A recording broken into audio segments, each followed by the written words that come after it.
Olá, amigos. Estamos iniciando mais uma aula de arquivologia.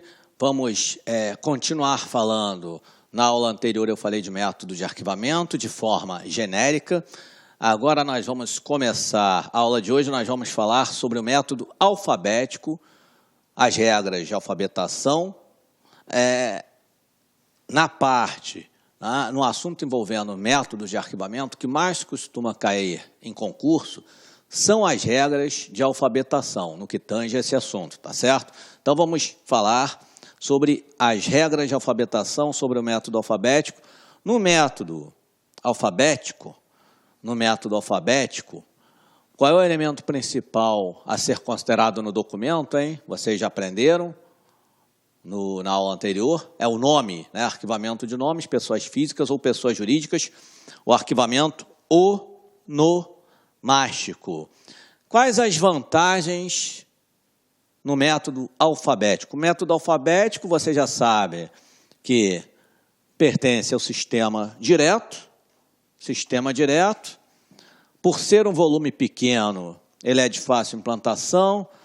Agilidade na recuperação da informação, porque o volume documental é pequeno, então você vai direto ao documento, não precisa recorrer a nenhum índice alfabético emissivo, custo baixo, né? Não tem material, equipamento sofisticado que você precise utilizar.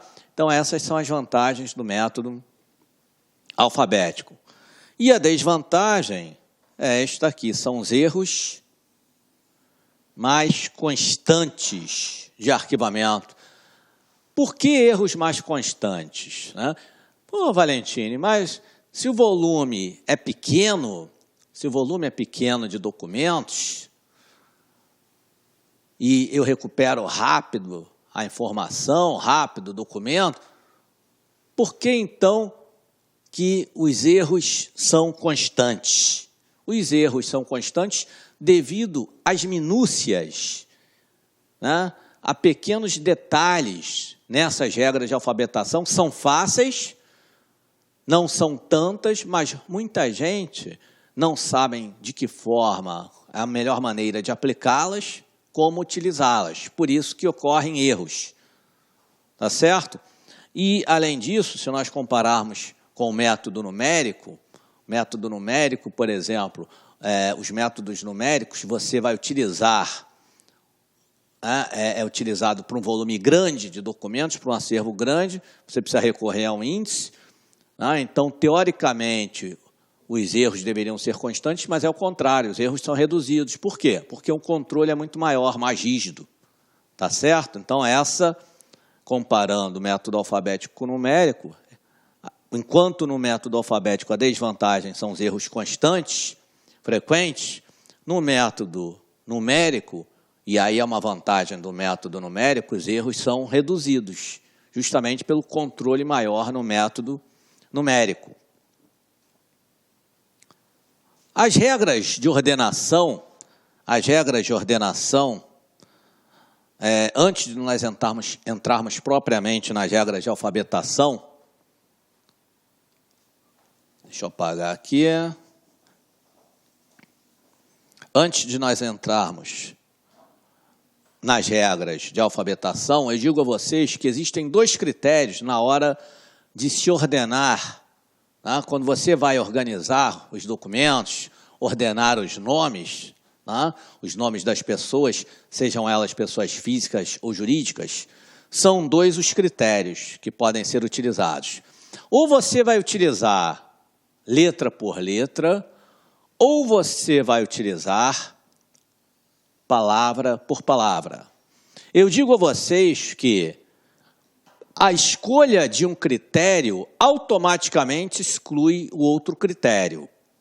Portanto, se eu utilizar o critério letra por letra, automaticamente eu estou excluindo palavra por palavra e vice-versa. Tá? Quando nós falamos, por exemplo, essa regrinha aqui, vocês podem perceber que os dois exemplos que eu coloquei, tanto letra por letra quanto palavra por palavra, Miro Del Prete e Sônia de Penedo. Aqui eu também coloquei Miro Del Prete e Sônia de Penedo. Só que na letra, no critério letra por letra, Del Prete está vindo antes do depenido. No critério palavra por palavra é o contrário, o depenido está vindo antes de del prete. Qual é o porquê, qual é o motivo disso ocorrer? Letra por letra, pessoal, letra por letra, eu pego essa regrinha aqui, que nós vamos ver já em regra de alfabetação, é partícula, refere-se a partícula de nome estrangeiro, partícula prepositiva de nome estrangeiro, tá? Que tenham letras repetidas. Quando for nome estrangeiro, se a primeira letra for em caixa alta, ou seja, letra maiúscula, a partícula vem antes do último sobrenome. Então, del prete Miro, depenido Sônia, tá certo? Essa é a regrinha do nome estrangeiro. Agora, vamos explicar por que razão no critério letra por letra, quem vem primeiro? Eu pego a primeira letra do nome e comparo com a primeira letra do outro nome, a segunda com a segunda, a terceira com a terceira e assim sucessivamente. Aquela que vier primeira, aquela letra que vier primeiro no alfabeto, o nome virá antes. Por exemplo, a primeira letra aqui, D. Aqui é D também. Se está se repetindo, eu olho a segunda letra. E. Aqui é. A terceira aqui é um L. A terceira aqui é um P. Quem é que vem primeiro no alfabeto? O L vem antes do P. Portanto, del prete vem antes de depenido. Esse é o critério letra por letra. O critério palavra por palavra é diferente. As letras aqui estão se repetindo, não estão? DE, DE. Então, por que depenido está vindo antes de del prete, hein? Quantas letras nós temos aqui nessa partícula prepositiva? 2. Quantas letras nós temos nesta partícula prepositiva? 3. Qual é aquela mais reduzida?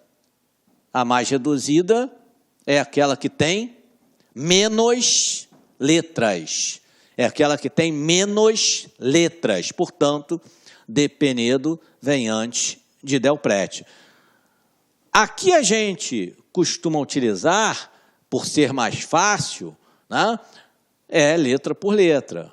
Letra por letra que é utilizada, na maioria dos casos, né, se utiliza letra por letra e não palavra por palavra, tá certo? Mas é importante vocês saberem que existem 2 critérios, letra por letra e palavra por palavra, e que um deles automaticamente exclui o outro critério. Outra coisa, outra observação que eu quero fazer. Numa prova, se eles mandarem organize o arquivo abaixo, dando entrada pelos nomes, né? Aí eles colocam lá, Miro del prete, Sônia depenido. Geralmente, num concurso, a primeira letra, o D, vem em caixa alta, as outras vêm em caixa baixa, vem minúscula, tá certo? Olha lá. Geralmente virá assim, del prete, vírgula, Miro, mas assim. D, Penedo, vírgula, Sônia.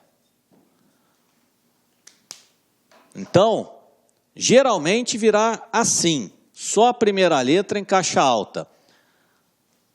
Aceita-se. Por isso que eu estou dando para vocês. Geralmente concurso vem assim. Sendo que,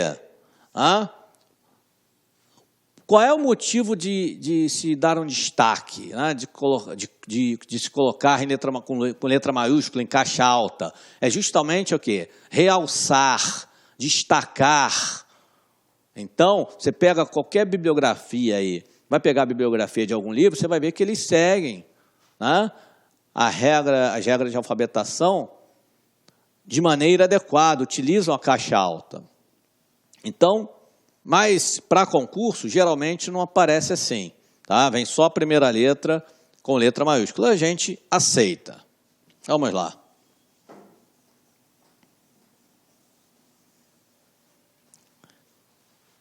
Então, nós vimos a vantagem do método alfabético, a desvantagem, as vantagens e a desvantagem. Vimos as regras, tá, de ordenação. E agora nós vamos falar propriamente das regras de alfabetação, que é o método alfabético, né? Ora, quando eu falo em regras de alfabetação, uma vez eu vi, apareceu no enunciado de uma questão no concurso, apareceu regras de alfabetização. Não existe, não se fala regras de alfabetização na arquivologia. Você não está alfabetizando ninguém. São regras de alfabetação e não alfabetização. São regras de alfabetação. O que você vai precisar saber? Você precisa saber o alfabeto. De A até Z. Quem vem antes, quem vem depois. E conhecer as regrinhas, logicamente. E além das regrinhas, vocês devem conhecer os enunciados, porque os enunciados também costumam cair em concurso. Às vezes caem os enunciados das regras. Então vamos ver as regras. Primeira regra. Nomes de pessoas físicas. Quando eu falo nas regras de alfabetação, a primeira coisa que eu devo falar é no prenome. Prenome. O que é o prenome? Aqui, ó, o prenome. Prenome. Prenome é o que vem antes do nome, não é isso? Sim. Antes do nome. Mas que nome, hein? Prenome vem antes, antes, né? Antes do nome de família. Ou seja, antes dos sobrenomes materno e paterno. Beleza? Captaram? Então, prenome vem antes do nome de família, ou seja, antes dos sobrenomes materno e paterno. Então, vamos lá. Primeira regrinha, nomes de pessoas físicas. É a regra mais fácil, a mais corriqueira, aquela, né, a maioria dos nomes vai ser inserido nessa regra, né? E essa regra é mais fácil e é uma das que mais cai, então coloque um asterisco. Nomes de pessoas físicas, último sobrenome e depois o prenome. Por exemplo, primeiro vem o último sobrenome, a vírgula e depois o prenome. O nome do nosso maestro, estou homenageando aqui o Tom Jobim, do qual eu sou fã, né? Era e continuo sendo fã do Antônio Carlos Jobim, Tom Jobim. Antônio Carlos Jobim, qual é o último sobrenome? Jobim. Jobim, aqui, ó, Jobim. Último sobrenome, a vírgula e depois o quê? O prenome.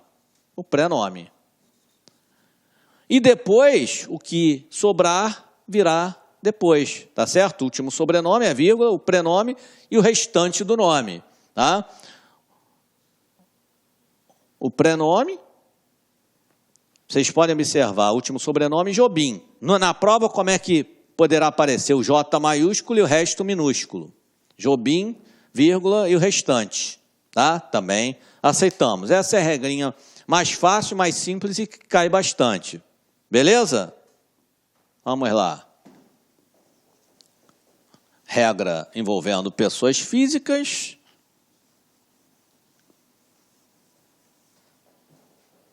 Segunda regra.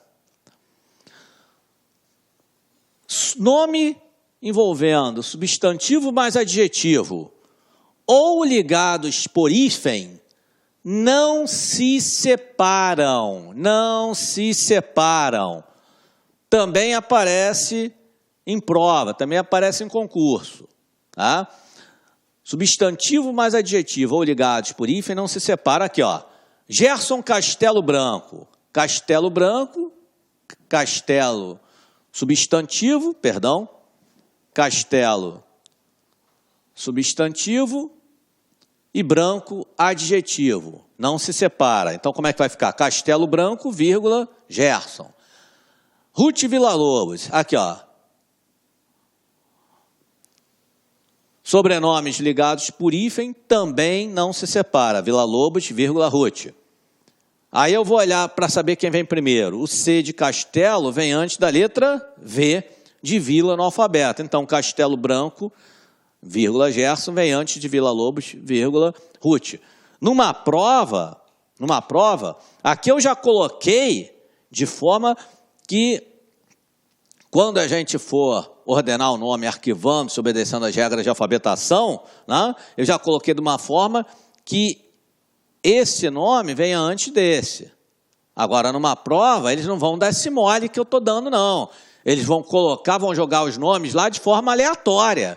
E aí você que tem que conhecer as regras e depois ver lá qual é a letra que vem primeiro no alfabeto e ordenar os nomes naquela sequência, obedecendo, né, a ordem das letras que vem. Olá, meus amigos! Gostou da aula do professor Renato? Quer continuar assistindo essa videoaula? Quer fazer o curso completaço do professor Renato? Então convido você a acessar nosso site, o lacconcurso.com.br. Lá está disponível o curso completão do professor Renato Valentini. São 60 dias de acesso por apenas R$ 80. É isso mesmo, R$ 80. Você pode assistir quantas vezes quiser e na hora que desejar. Detalhe, este curso foi gravado todo ele em 2015, ele é super atualizado e é o curso mais completo do mercado. Ou seja, está com dificuldade, quer aprender arquivologia para gabaritar? Então pode se matricular aqui no LAC Concursos, que eu tenho certeza absoluta que você não vai se arrepender. Forte abraço.